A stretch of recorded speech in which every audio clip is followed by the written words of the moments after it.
What be wrong with people? Hold on. Hello, girl. Hello. You see what's going on? No. What? Hold on, let me add to Ray. Hey, girl. Hey, girl. Did you see what's going on?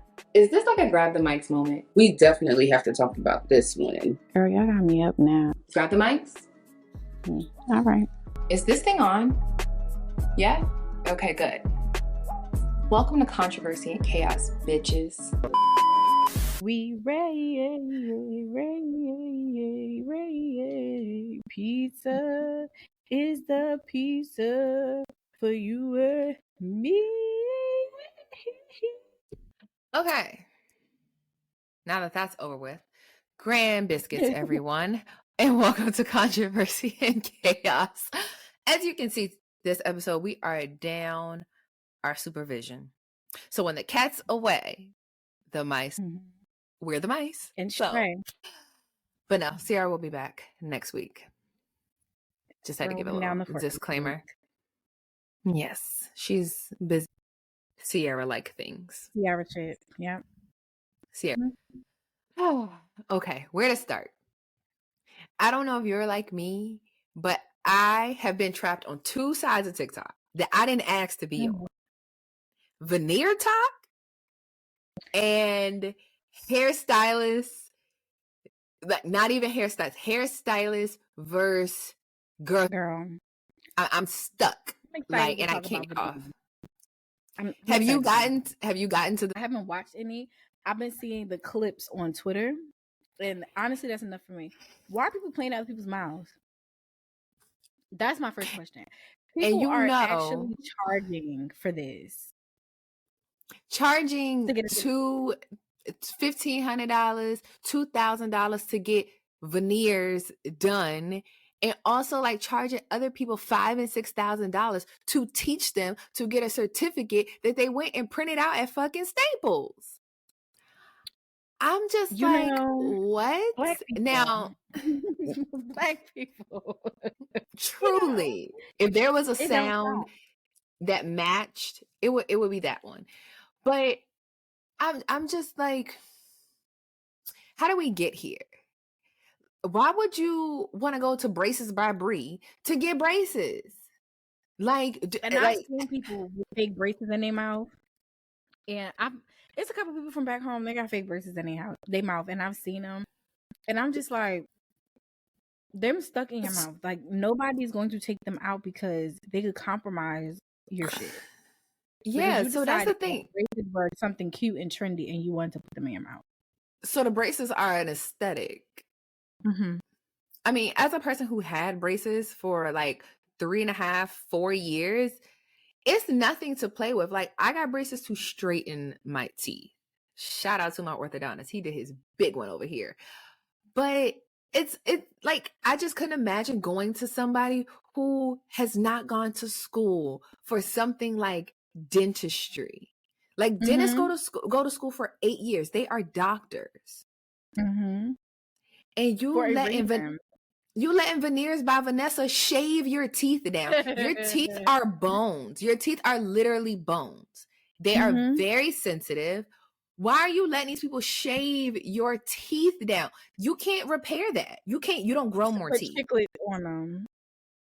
Girl. They let you get gum disease. Like, just that be the thing. Go to the dentist. But okay, so I can understand dentistry as a whole is very expensive. It's one of those things that I just don't understand. Dental coverage is a preventative thing. So your dental insurance only covers about $1,500 to max maybe $2,200. So yes, should your health insurance cover dental work? Because literally the health of your mouth can affect the health of your overall body. When you go to get certain surgeries, you have to go to a dentist to get your dentist to sign off to say, yeah, you have good oral health, but so you can get this surgery. So I don't understand why in America they're two separate things. They should be one thing. So I get that even with having dental insurance, that dental care is very expensive. $2,200 goes quickly. A root canal could run you $2,200, and insurance still might not pay 100% of it. Yeah. They're gonna pay a good 60, and you're stuck.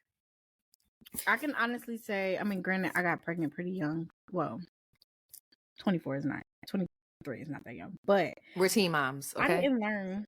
Yes, I'm a teen mom. I didn't learn until I got pregnant that an infection in your mouth, I didn't have an infection, but they were talking to me about dental health. An infection in your mouth can impact the whole body. And then at work, I also learned what that impact looked like.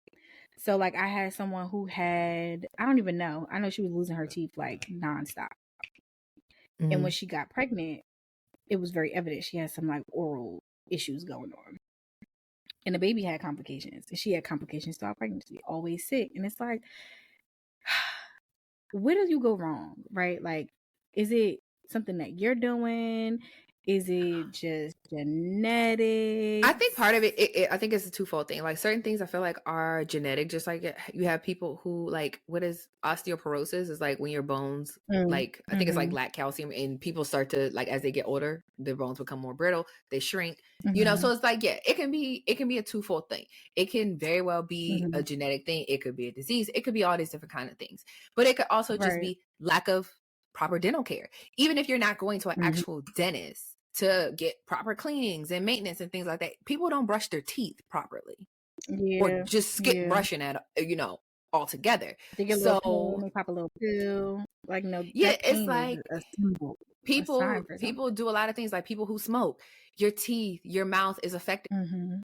Like there's so many things that affect your teeth. Like just think about, you use your teeth every single day. So I just could not fathom being like, and it's not like they're getting their teeth straightened. You're just trying to have the aesthetic of white teeth. And first of all, natural teeth are not the shade is A1. As someone who goes to the dentist regularly, that shade is A1.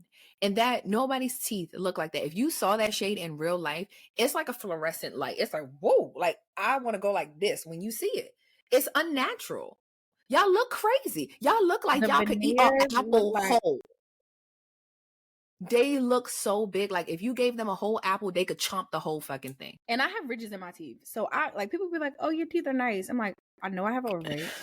I have ridges in my teeth. I'm not saying I don't have a nice smile, but I know that my teeth are imperfect. So if I put some veneers in my mouth, you would definitely know, because they would be pure white and they would look like chompers compared to what's in my mouth already. Yeah, it's just like I just look like, you know how you draw teeth on white paper? That's how people veneers be looking. It just be like line, like they look crazy. They look crazy. And they probably having the nerve not to get them all done. Like you getting from here to here done, and then you open your mouth and I see where you gotta fill or a silver cat. Be so serious. It looks disgusting. But outside of just the Veneer Techs in general, which is crazy, the fact that people are out there defending what they're doing is insane. That's why I like Kelton. I think Kelton, he's either in Florida or in Georgia. I think he put out a book. He was like, yes, so I think he's in Florida. Yes, it is. It's just like Florida. It's like you arguing with people. This is 100% illegal. This is worse. This is worse than bitches getting BBLs in a fuck. I've never understood. And I just literally had a conversation about this yesterday, about how people like go on TikTok, or they just go anywhere and they take medical advice from people. I'm like, TikTok is a gift and a curse, because yes, I think that I have taken certain things that people say back to my doctor. I never mention TikTok because it's automatic like, no, that's not right. I just be like, oh, you know, I read somewhere, or like, is it true, or blah, blah, blah, blah, blah. Because there's some value in learning things on TikTok or anywhere on the internet. There's some value of like being exposed to new information. But when you just watch somebody TikTok and be like, oh, I'm about to order all of this stuff and I'm about to take it, you ain't getting no lab drawer. You don't know if you deficient or you got too much of something pumping through you. And then the audacity to go get some fake and this is my problem about people who go and get those certifications. You could have went and got you some financial aid and put that $2,200 towards like schooling. Yes, like somebody charging you $5,000 cash for an 8-hour class. $5,000. At the max, the shit gonna be a 2-day course. $5,000 cash. You took $5,000 of your money to do this, to have essentially a bullshit hustle and fucking people over. And I just don't get that. But outside of that, the dentist, the actual real licensed, properly trained, educated dentists are sounding off on this one. They're like, no, this is 100% illegal. Like, they're just talking about like, okay, here's the things like we're seeing, just like not even a state of the, I guess, the person getting the veneers, the state of their mouth before putting them things on it. They're like, no, like this person has bacteria all over their mouth. This person has like periodont, like they have so much shit wrong with their teeth already. The last thing that should be worried about is fucking veneers.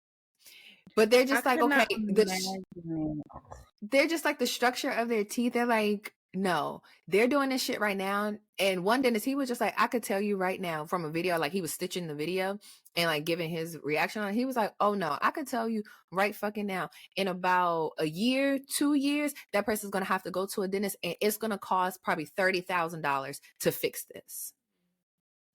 I'm just like, I'll be tripping when I go to the dentist and they give me a bill. I'll be like, $30,000. I had a bill for $300 before, and I was like, but that's just 'cause my insurance. Like most people's dental insurance sucks. Yeah, but it's like $30,000. Yeah. I would lose my money. I just could not. Even the people that are just like paying this money to go get straight teeth, I don't know, but I'm pretty sure like you can pay cash for braces. You don't, because most dental insurance plans don't have orthodontia coverage over 18. You have to be under 18 to even opt for that, for kids to get it, and they only cover like $1,500. But it's just like the cash price of braces, you spent half of that on the veneers. Like you could have got your teeth straight professionally, permanently, perfectly. You know, like it's one thing to do. I wonder when people go to Colombia though, like when they go. Well, they're going to actual dentists. They're going to people who still, I'd rather you get on a flight and go to Colombia, go to Turkey, because yes, medical coverage outside of the United States is way more affordable. So yeah, I have no problem with people going to do those things. But it's just like, at least you're going to a licensed. If you're searching for the confidence or whatever, cool, that's fine. Get that. But at some point we gotta be like, truly stupid. And I want all these Veneer Techs in jail. Because the lifelong damage, there gonna be a lot of people running around that ain't gonna have no teeth in their mouth, because like there's so much that goes on with your teeth. You're healthy, your teeth affection. B12 and you lay in on a salon suites. Like I just your teeth, your jaw, all this shit is affected by your teeth. Just get some floss, a water pick, a good toothbrush. Let's start with good oral health, and then we can worry about the aesthetic. If we don't have, yes, if we don't take care of the basics, girl, and veneers is gonna look. Because it's enough of y'all walking around with this morning's food still stuck in the back of your mouth, and then you're gonna add some caps on top of it, girl. Some porcelain caps on top of it. Clean the back of your mouth. You got barbecue from 2 weeks ago stuck in between your teeth, and that is why your breath smells stiff like shit. Stank. But like anyhow, I said next to you on the phone. Girl, that was ridiculous. I never smelled somebody's breath so bad. You know what I thought about? Like on Flavor of Love, when New York was like, her breath smells like. And I think it really blows me because it's like I be knowing that y'all know. Like I've smelled like there's hungry breath and there's like I just woke up, like morning breath, and I pride myself on pulling out that water pick at the end of the day, so that I don't wake up with yesterday's food still on my tongue brusher. Like when I get drunk and I fall asleep, I hate that taste in my mouth. So for you to be walking around all day with that taste sitting in the back of your tongue, under your tongue, in the back of your mouth, food in between your teeth, I know you taste that. Gross. You want me to tell me your mouth don't taste thick? You just vibing. Like you ain't think let me go bang that out. Like Just funky vibes. But yeah, outside of VeneerTok, I have been trapped on VeneerTok and I can't get off. But other than that, there was a stylist I don't think she was a stylist. She was a girl that does hair in Houston. Because we're gonna put some respect on the stylist, okay? Our licensed cosmetologist, back on them. So she basically was saying how overarching that the 9-to-5 girls are not her clientele. Like she does not want 9-to-5 clients. So you have actual hairstylists that are just like, that makes literally no business sense. There's a lot of talk about how, people in the beauty industry providing beauty services are having to kind of close down their businesses and go back to regular 9-to-5 work because your 9-to-5 is going to be consistent money. So it's just kind of like, it's very contradictory that it's just like, oh, I don't want people that work a 9-to-5 job. Girl, the 9-to-5 girls have consistent money. Yeah. They gonna get paid every 2 weeks. And most time the 9-to-5 girls keep their hair done. Whether it's, oh, I'm coming to get my hair done every 2 weeks, I'm coming to get my hair done once a month. It's a consistent flow of money. So it's just like, you clearly shouldn't be an entrepreneur because you don't have that business acumen. That is a large pool of people that have consistent money that will like, why wouldn't you want them? And I think it's more so because like the pricing just don't be matching the quality. That's one. No, it don't. Like wanting to charge somebody $200, $300, $400 for it's asinine. Yeah. It literally doesn't make any sense. And also they don't know real hair care. So to them that's a luxury experience. Like, no, you need to know how to care about people's hair from the bowl. Like we've been saying for years. If you don't wash hair, you can't charge me $200 or nothing. You don't even wash the hair. You don't know how to properly trim the hair. Like y'all just cutting straight across. Child, when they be like, ooh, it's triggering. It is triggering. Because what are we doing here? What? I feel bad for that person. My hair. Nothing. Just going shoot straight across and call it a day. But it's just like, I think a lot of it is like, I think what a lot of people don't understand about like entrepreneurship is not a 9-to-5. If you're expecting to only work within this certain window of time and be like, boom, consistently, and you continue to be able to grow and sustain your business, that's where I think the fuck up is. Because it's like, okay, you don't want to have to work evenings or early mornings and you don't want to have to work weekends. Well, most people are at work, as you say, from 9 to 5. So how can I book in a hair appointment? I'm not trying to take PTO off every single time I have to get my hair done. Yeah. And it's just like, that's, yes. And it's just like, if you are like, can we just bring back the beauty salon? Like you take walk out. Listen, but I could get my hair done. There's multiple people that take walk-ins. Like, you could get your hair done. And it was more so like a whole overall experience, not just like, you kind of know you're going to be here all day. Y'all going to shoot the shit. It's because we going to be here. People going to come in and start selling shit. Yeah. Exactly. So it's like, y'all hurting the boosters business. Y'all hurting everybody's shit because y'all want to be in salon suites being like, oh, I only take people from 1 p.m. to 2 p.m. and that's it. Yeah.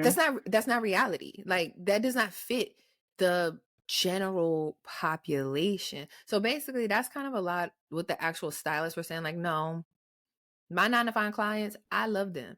They booked, some of them are booked 6 months ahead. Yeah. It's just easy. Like, and that was my issue. Like the girl that I had that was doing my hair, I really liked her. My hair was thriving. My hair was growing. It was the longest it ever was. But when it came to booking appointments and scheduling with her, it just became too difficult. Like, I'm not trying to have to fight new clients to get an appointment. They, like you said earlier, they don't know how to be entrepreneurs. You can't just be like, oh, well, I gotta like to like, and yes, there should be some balance, right? But if you say, oh, I want to be off by 3:00 every Saturday, your clients get their hair done on Saturday. You probably need to be open till about 7:30, taking clients until 7:30. Maybe that's your last person. Because when I used to get my hair done by my cousin in New Jersey, I would go to her shop at like 11 o'clock. She'd be dropping me off home.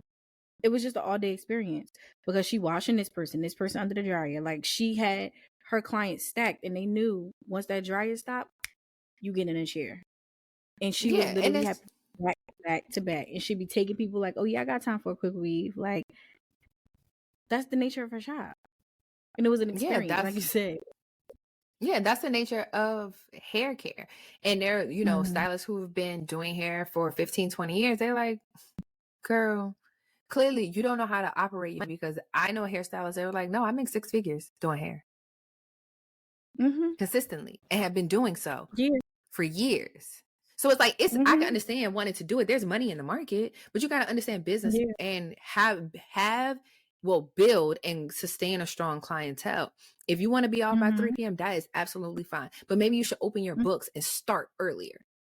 Because baby, the second I find me, if I find me a hairstylist that do hair at 7 a.m., baby, I will bring you breakfast every time I come up in here and do my hair. Waiting for you. Yeah. Yes, like I am that person. Like I will get up. I want to be the first person in the chair so I can have the rest of my day. I completely understand. You want to have your Saturday, you want to have your weekends, but you don't work Sundays. Then y'all don't work Mondays, and only on Saturdays it's from 9 to 2.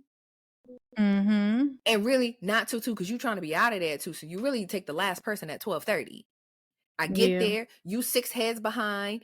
I don't got time for that shit. And then want to charge me triple the price.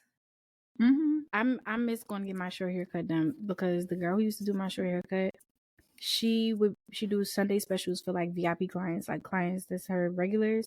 If you want to come on a Sunday, she do like 8 to 12. But on a regular, she had a full-time job. So she was at work when everybody was at work. And then she came in the evening. She did a couple clients until like, nightfall. And then on a Saturday, you can catch her in there all day. And she was making her money. Every time, like every maybe year, a new car. She leasing a new car. She go on vacation. She do her thing. Her hair, she be fly. Hairstylists make money because they have clientele that is consistent. Because when I would go in there and I would get a perm, I would get a cut, style, rinse, she was making at least $120 off of me. If she do that six times in one day, she done made her booth rent and more for the month. Yeah, so it's just like the money is there. The money is there. The people who really have the money are there. They're looking for an stylist, because that's what, once I find somebody that I like and you consistent, I can easily book. I can get on schedule. I ain't got to fight with all these different bitches. I ain't got to worry about you not texting me back, you canceling my appointment same day. Oh, baby, you got a customer for life. I mean, even think about men cheat on their fucking barber. On a barber, yes. They will go to the same barber for 20 years. So 20 years of consistent income. Why would you not want that? Like that?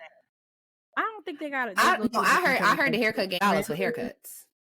And that's why I will never pay for a man's haircut. If it go over 40, I'm not the one for you, shorty. I'm not paying over $40 for what happened to 20? What happened to $20? Yeah. No, they got my shit yourself.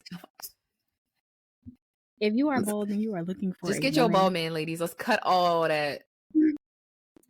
Cut it out. Get you a bald man. And he got to worry about all that. I heard they're doing spa treatments. They giving up spa treatments with the hot towel and all of that. So I believe it. Apparently the men go to Dominican barbers. I didn't know that was a thing. Like I could go to the doobie shop. I knew that. I knew. Being from Jersey. No. I knew about this, right? I didn't know it was a different experience. I wasn't aware that like the Dominican barbershop is so much different, like the doobie shop. I didn't know that. I just thought it was just Dominican men doing haircuts. But apparently the black men take pride in their Dominican barbers. Unbeknownst to me. Had no idea. Yes, ma'am. Very well groomed. But yeah. So I had to get that out because those are my 2 TikToks that I'm just stuck. I'm stuck. And I'm happy that the professionals, the non-professionals. But yeah. So up to that. Shannon Sharp's interview. Club Shay Shay.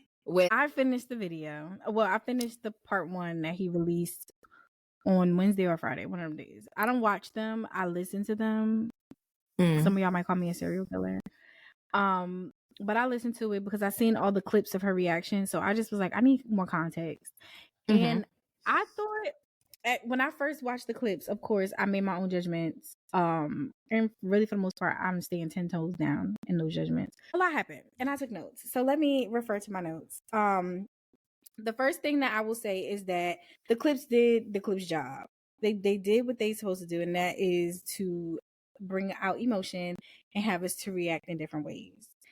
What I will say is that Amanda Seales talks a lot about not being accepted, and she says a lot of things about her feeling like she was like on the outside and people just don't understand her. But she also talks about it in the context of autism, like using a diagnosis that she has never been clinically diagnosed for as the reason. And I say this in a way, I don't want to come off as ableist, but you cannot use a label, especially a label that you labeled yourself, as a reason to not be introspective. So I'll say, aside from autism, you cannot, if all of these people are saying this thing about you, and you realize that it has made it very difficult for you to navigate in the space that you are passionate about, at some point you have to say, okay, I either have to create my own space here, or I need to learn how to work better with people. And I think along the journey of this conversation, I think that statement will make a little bit more sense later on. I understand how even that, like saying that alone, that's why I prefaced it with like, I'm not being ableist. I know how that can be controversial, but I think that as a knowing adult, she's very intelligent, very well spoken. She knows a lot of the time what she is doing, and she is well aware that you are difficult to work with sometimes, but not difficult like people should shun you, difficult like you speak to people in a way that is not conducive to a growing working relationship. Mm-hmm. And you can't change that, and you choose not to, because you just feel like, oh, that's just me. But that's just my opinion so far. Yeah, like you said, Amanda Seales is highly intelligent. You cannot take that away from her. But I think a part of the issue with people who are highly intelligent is the way that they come off to other people's. Mm-hmm. I don't know if she's just incapable of being able to kind of do some self-reflection. But I think, to Shannon's point, when he was interviewing her and even just asking her more questions, he was basically trying to ask her without saying, are you the problem? He was trying to be nice about it. And even saying, you know, asking different questions like, okay, so at what point, out of all these situations that you're talking about, her situation with her not being on the reel anymore, her situation when she got kicked out of Flowetry, her situation on the set of Insecure, the Emmys party situation, it's like multiple situations that you have publicly talked about from your perspective. Even when she told that Emmy story, it was like, girl, you was the problem from jump. When they told you, then move on. Yeah. But you kept egging the point. The Flowetry situation threw me for a loop, though. Did you hear that part? Yeah, she's told that story many of times. It's not new, but it's just my first time. Oh, well, you must ain't heard of Amanda Seales' interview, because she done told that story about. Well, did it change? Because it seemed, when I was listening to it, I felt like Marsha Ambrosius was wrong. So I'm missing something. I mean, when always is the person telling the story. Anyway, you might be hearing from the problem. But I feel like that's what Shannon was trying to get to. Like, at what point do you sit back and look at how you operated in the situation? Do you say, actually, I fucked up, I could have did that wrong, I did that wrong, I said that wrong, I could see how I rub people the wrong way, I could see how I can come off as a mean girl, I could see how I come off as condescending to other people? At what point do you say that, okay, I see that I'm not able to maneuver in a space the way that I would like, that Black media isn't reaching out to me, I'm not getting interviews, I'm not getting invited to award shows, I'm not doing all of the things that she feels like she should be doing? And really, if we're honest about that, clearly she wants to do. Yeah, these are things At that what you point want do for you yourself. at what point do you change yourself and not lean on the fact like, oh, I'm self-diagnosed as autistic, so boom, I get to act like this, and you just kind Right. of have to deal with it. That's what my issue Right. is. That's really kind of the overarching lacks self. Yeah. Yeah. And It's even before we get to the topic of like diagnosing yourself, I think her behavior already invalidates the ability to be able to do that. Because I don't think it takes much, and I could be wrong, but I don't think it takes much to be like introspective, to want to examine yourself and to consider like maybe I am the problem. I think her just being like, oh, well, no, because I've seen lots of tweets about people like, oh, I hate when people want to label themselves. And it's like, well, that's how it starts as an adult. You know more, you're exposed to more information, you can make a comparison. That's where it begins. You should be able to identify certain things. But if you're just using that as a crutch to stand on, and again, this might sound ableist, and I don't want to come off that way. But if you are using that as a way to say like, oh, this is my diagnosis, so I'm just going to be an a-hole to everybody. No, because I have met people who are on the spectrum, and they are literal. They are very direct. Mhm. And it's nothing wrong with that. It's like you can be very literal, you can be very direct. There are people who are not on the spectrum that are the exact same way, and that's fine. But also, I think that it's one of those things, you have to know the environment that you're in. If you're into entertainment, relationships matter. Your behavior on sets, your behavior in interviews, your behavior on your social media, those things matter. You're in an industry that is a small fraction about talent, and more overarching about likability, marketability. And if you are missing those two key points, it doesn't matter how talented you are. You are not going to get far. And I think that that's the issue that she's facing. And it's one thing to interview with somebody and not like them. And I think for Shannon, for me, it just gives that it's no proper research done before like pressing record when we have this interview. And that's just my take on it. Maybe he could be, I don't know, but it doesn't come off that way. And it's not just from this interview. There are other interviews where it's been like, did you look that up? Did y'all just read a tweet and was like, took that fact check anything? I'm telling y'all, it's like watching Carisha Please. It's really like watching Carisha Please. Sometimes it's just like I think it's very important for interviewers to know who they're interviewing. Do some research. Have your team do some research about this person.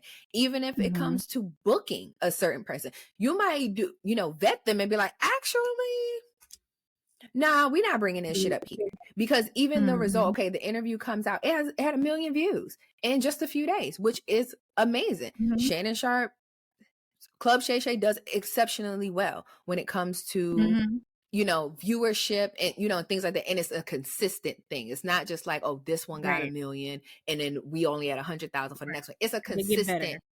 They get better and better. It gets more and more. It's very consistent. So it's great. So numbers wise, it did what it was supposed to do.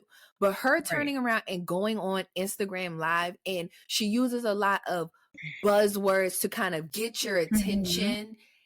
And it's not just an Amanda Stills thing. I don't like when people do that in general. It's like, oh, I didn't feel safe, or I was triggered, or like he was interrogating me. It's like all of these big buzzwords to kind of get people's attention.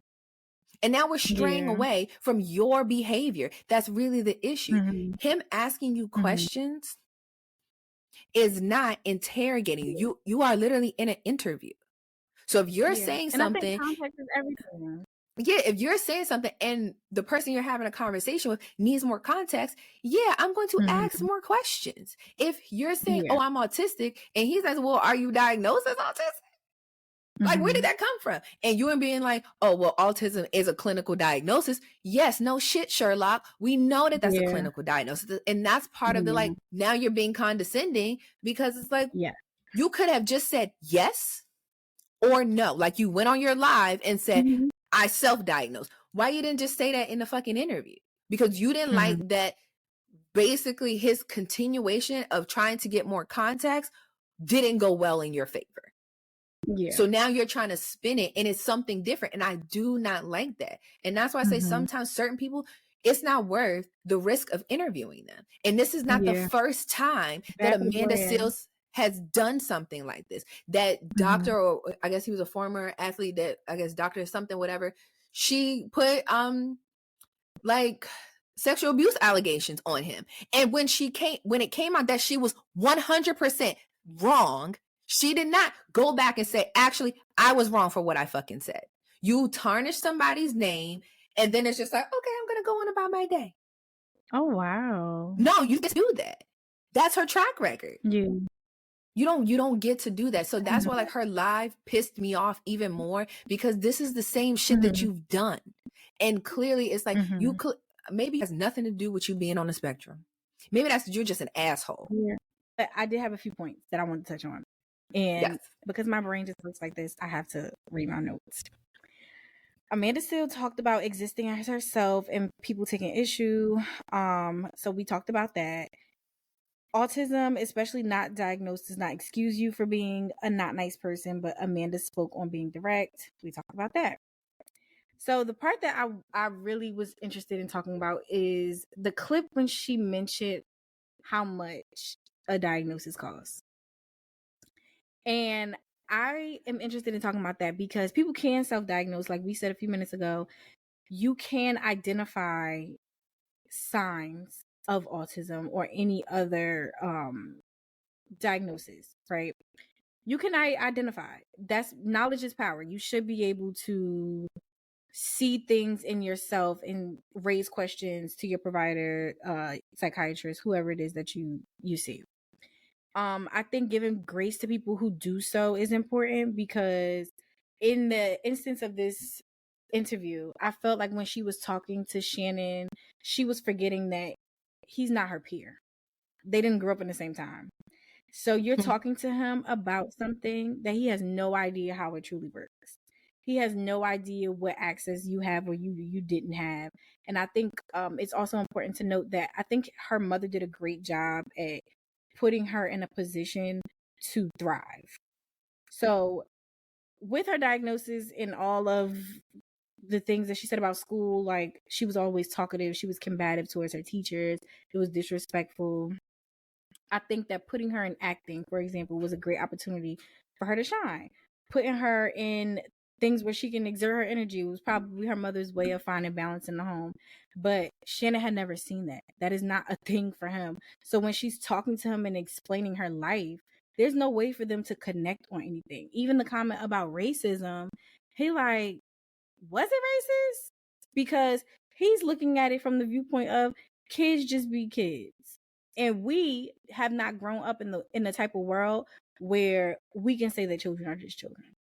Like if a child is if a white child approaches, or a child of any race approaches my child, and they're mean or they're rude, I am going to assume that there are nasty people living in a house with you and raising you. To Shannon Sharp, that's not the first thing on his mind, which I don't even know how, because he grew up around racism, but it's probably just not the first thing on his mind because he is of the belief that children are just children. And there is no way that a child can feel that way. I don't like that and he still believes in the innocence of a child. Not Yeah, saying and that I I don't think don't. that. He I doesn't know how mean, to make the connection. they were like 8. I don't think an 8-year-old can be I think it was a racist. comparison of Ruby Bridges. That was I think where I was trying to go was that like he made a very strong comparison. Well, Like, that's girl. not a comparison. Ruby Bridges' situation, they were adults hurling insults at a child. Mm-hmm. That was very much racism. That's what that is. She yes, if it was her classmates doing that to her, then we're talking about apples and oranges. What adults can do and what children do are different. Mm-hmm. That situation that she was discussing, no, 8-year-olds are not inherently racist. That's just like saying, oh, you were born racist. No, that is a learned behavior. And that's what I think Shannon was saying. As someone who grew up in a time where racism was, and he's from Georgia, he ain't from Atlanta, he ain't from Savannah, he is from Georgia, outhouse Georgia. Like, no, we don't have no running water, we don't have air conditioning, we don't have all the things. He is, so I think that he is a perfect person. But to double down about the autism thing and to say, well, yeah, I was it is a clinical diagnosis.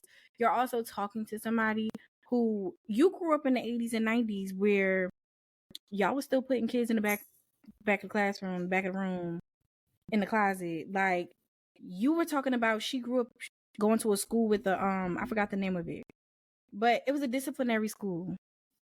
So if you grew up with those same old time habits or with similar old time habits, could you imagine somebody who is 20 to 30 years older than you?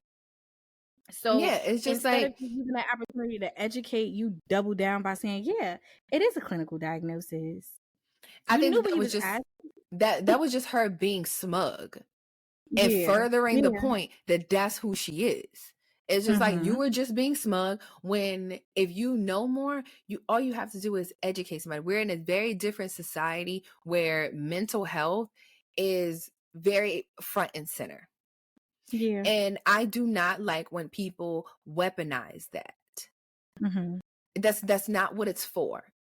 And I feel like that's what she was doing with it. You don't do that. Yeah. Yes, you'll have older people that don't necessarily understand, because it's not that autism or, ADHD, anything like that just came up. It has always been a thing. Right. But it's more as parents today are starting to be like, you know what?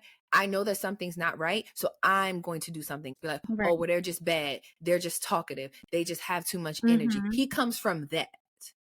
And it's nothing. And really, it's nothing wrong with that, because people were just doing what they could with the information that was available. I mean, exactly. Even if you if you think that there's a disparity in medical care right now, what do you think it was 40 years ago? Back then.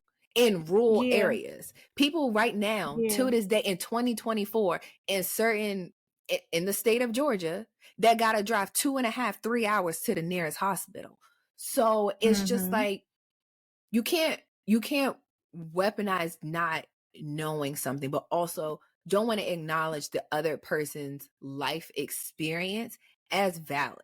And I feel like through their interview, that was her thing. She's like, I'm so book smart, I'm going to tell you what the books say. And he's just like, but yes, okay, cool, that's fine. I'm not saying that what you're saying is inherently wrong, but my lived experience tells me this. Both people can be right, but if you're weaponizing everything, if you're further weaponizing it and not coming from a place, hey, this is what I'm trying to tell you and teach you, and also, not just in a way that you can relate to, but in a way that you can receive it.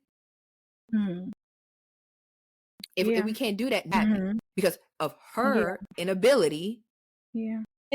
And I think it's even more interesting because later on in the interview, I think Shannon Sharp asked her or said something to her about, like, life is an open book test. You got lots of people to, like, show you what to do. And she made a statement that I think I always have tried to, like, make the point of when I'm talking about Mia being on the spectrum and why, like, I go so hard about autism in general. And she was saying, like, yeah, life is an open book test, but, like, what if I don't have the right people that's, like, showing me how to take notes? Or what if I don't know how to take notes? Or what if I don't have the right notes? Like, you could tell me I have an open book test, but if my notes not good, then the open book test, I'm going to flunk it anyway. And I think that she could have used that as a way to open up a conversation about being genuine and having a genuine conversation about being an adult and having an autism diagnosis if she had an official diagnosis. Because as we know, regardless of the fact that you can self-diagnose, we live in a world where everybody raises their eyebrows. So yeah, you do need that paper. Like, you do need somebody who went to school for this shit to validate it. Like, unfortunately, like, I believe in self-diagnose. I believe that you can know if something is wrong, but to know what is wrong or to know how to address what is going on, you need professional. You need a professional to help you with that part. I just think that it was not well handled. It is also Autism Awareness Month, so I just expected more. Like, if you want to bring this into the conversation, I feel like you have a responsibility um to not spew hatred. No, that's number one. You basically calling everybody a dummy and everybody's the issue, and you going on it feels very like I'm going on a press release to clear my name. So that's what I mean by like Yeah. spewing hatred. Like, everybody's wrong. It felt like that. And according to you, Yeah. that's what she's doing every interview.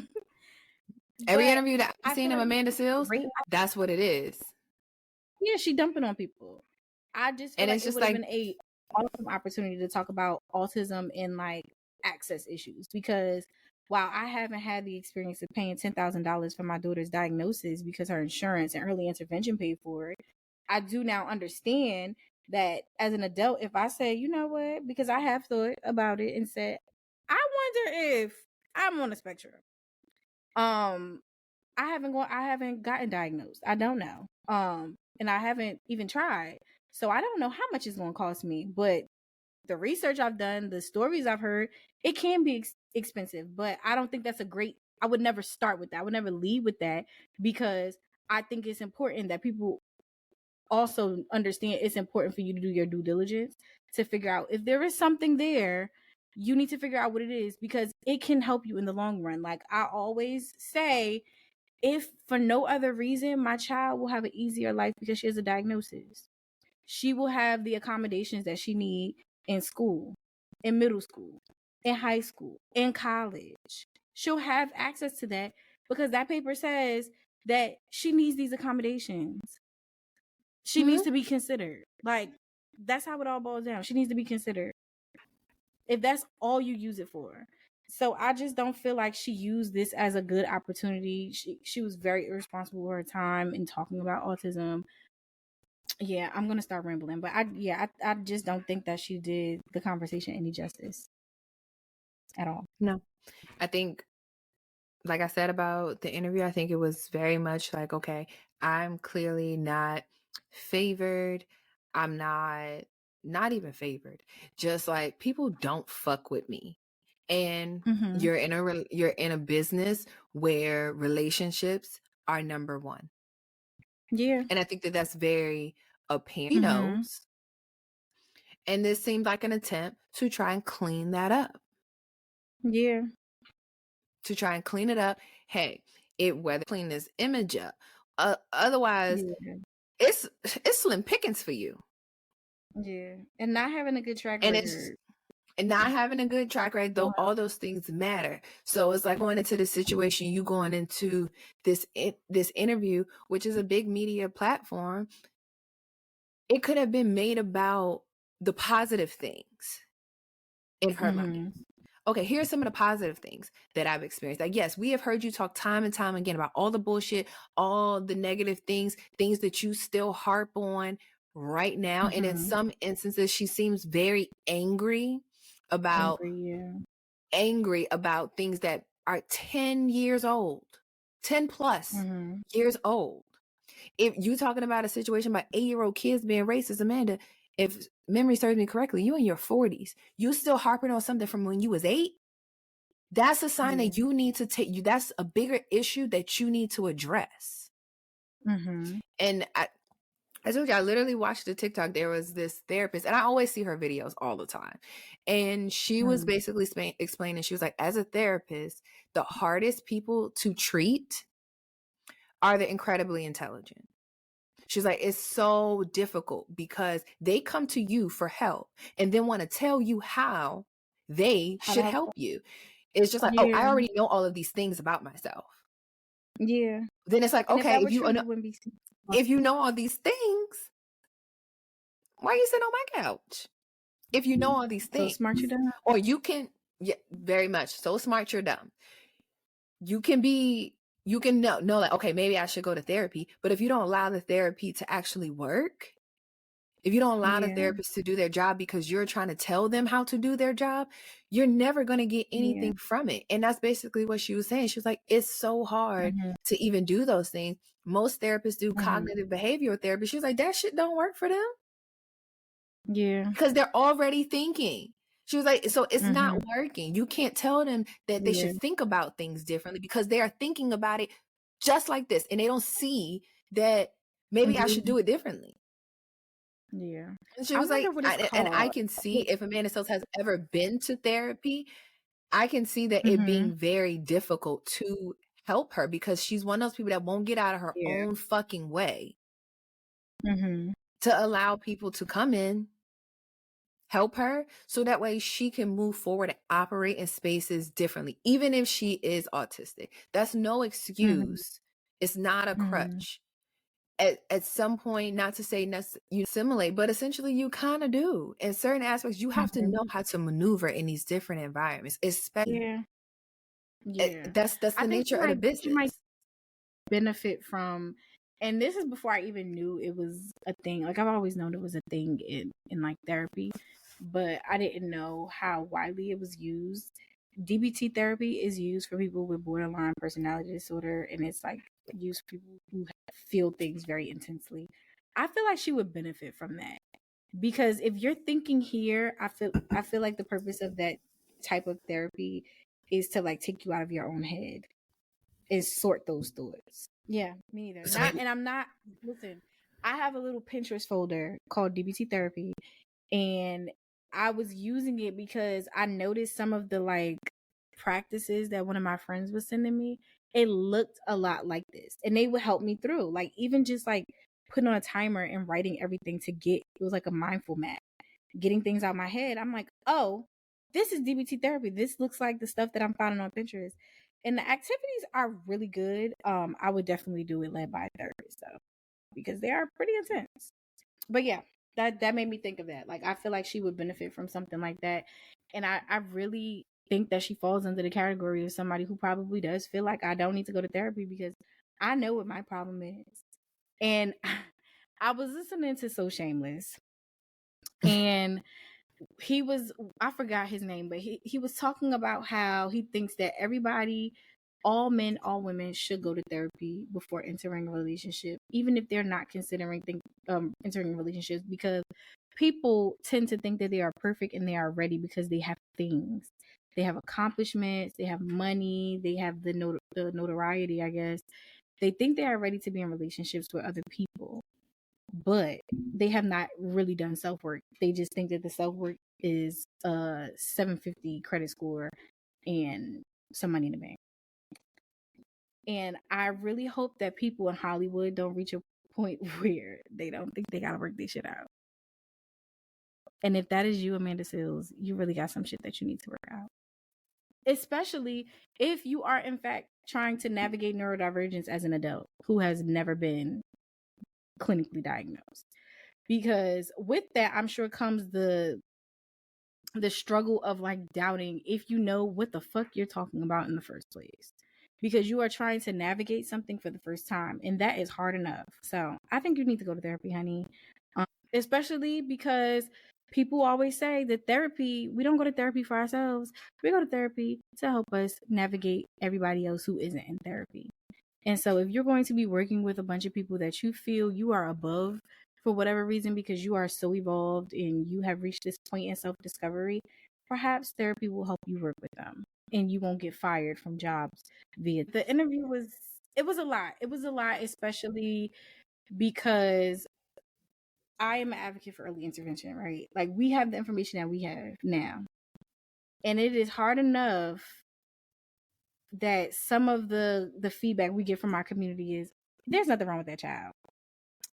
They just like to talk, or they will talk when they feel like it, or that's some white people shit. That's, people love to say that. That's some white people shit. And I don't want my child to be medicated. All types of stuff. That's always the feedback when we talk about neurodivergence in our community. And I just think that her comments, and I might be like holding on to this, but her comment about price is like, you got to know your audience. And if I did not have the education that I had, if I did not have the knowledge from my lived experience with my child, I would have probably listened to that and been like, oh yeah, you know, only white people get help for their kids if they are on the spectrum. And that is what I mean by irresponsible is fucking hell. Because to sit up there and say something like $10,000, the people who probably need to be going to get you know, diagnosed, or they probably need that early intervention for their kid, they heard that and they was like, yeah, nope, told you. How am I gonna do that? And we just really have to be more careful with the language that we use, because I can say, even though, you know, I work a full-time job and that's how I get my insurance, there are still some things that are harder to navigate, probably because my zip code houses a lot of Black people, or the color of my skin when I walk in the office, or I don't have the money to get a private doctor. That is already a barrier in itself. But I understand that I also have had privilege in a lot of different ways. So I'm very slow to say that something is easier or so hard for me. When it comes to autism, I'm telling people there are nonprofits. You try to sign up for this. What kind of insurance you got? You got Medicaid? And there's so many people doing the work on the ground that any amount of misinformation, it just sets us back. It sets us far enough back. I seen people making stitches talking about like long wait lists, and it's like, I get it. I understand. My situation has been very different from other people's. But I also wouldn't tell somebody to not try. I also wouldn't tell somebody, oh yeah, you diagnose your kid or you know what's going on with your kid. No, because there is access to other things that can benefit them earlier on. So while you may see these things, you still need to go and get what you can. You still need to go and explore your options, whether that be school or early intervention program, the doctor. You need to do your due diligence. Like, it is important for you to do that. Yeah. And it's like, I'm very passionate about, like, this is pretty much what you do every day. And even from when you first thought that, it was like, okay, something's not right here with Mia. You know, you were very on top of it. And like you said, that comes from a place of privilege. But now that you have so much education on it and the process and what that looks like on all the different means of just trying to figure out, okay, what are the services that are available? What services should I put her in? Here's all these different types of therapies that say they're good for kids who are autistic. Autism is such a large spectrum that not everybody is exactly the same. There are people who may never be verbal at all. There are some that eventually, yes, they will, with the proper therapies, can get to a point where they're verbal. Like, there, you know, there's so many different, it's a wide net and there's a lot going on. So, you know, from your perspective, I mean, I've seen it firsthand, all the different, you know, hoops that you got to jump through just to get the proper care, proper service. I think it's for parents, her statement was very irresponsible and misleading, because when you throw a price on it, everybody's like, oh no, I can't afford that shit. And it's like, actually, it's more accessible to get your children diagnosed than it is for an adult. She's speaking about from an adult perspective. And it's like, sometimes you got to overemphasize like that. This is for adults. For children, because the diagnosis helps them in so many different ways. You kind of need the diagnosis for school. You need it for all these different things. So it's more readily accessible in order to get it done. Most times insurance, if you have insurance, if you have Medicaid or whatever, they're more likely to pay because it's for a child. So that doesn't mean, oh, I heard one person say this, I'm not going to do shit about it. No, do the things, do whatever you feel like is necessary. Get your child the support and help that they need. So that way, when they do become adults, they're not struggling with these kinds of things. They're not struggling and therefore it's happening to me. It's because when you were 5, nobody did. I went on a tweeting spree one day because somebody tweeted, how come all of these new kids have autism? Baby, it's not new. It's not new. You weren't diagnosed. Your mama just thought you was bad. You talk too much. You act like your daddy, right? And all jokes aside, I have someone in my family, on my dad's side, who we for years used to like joke about. They had his ass in the pantry. It's not even funny. It's really not funny. But my cousin is like over 6 feet tall, and his room was in fact the pantry in the house. And I can talk about this because I don't really talk to my dad's side of the family. But for years, he was always different. My cousin was always different. And he was back and forth between my grandmother's house and his aunt house. I mean, his mother's house, who's my aunt. My aunt passed. He has to now, as an adult, live with my grandmother who's unable to take care of him. And they'd be like, something wrong with him. So I've had to explain neurodivergence to my family even before my child was born. So imagine giving birth to a child and knowing that y'all love this baby so much, or y'all love this little toddler so much, but y'all don't see the similarities between her and him. Or she's different because she's not him. And I'm talking about my cousin go off on tangents. He be talking about Rosa Parks. If I had to guess, there's some like bipolar personality disorder. But I'm not a doctor, so I'm not gonna put that on him.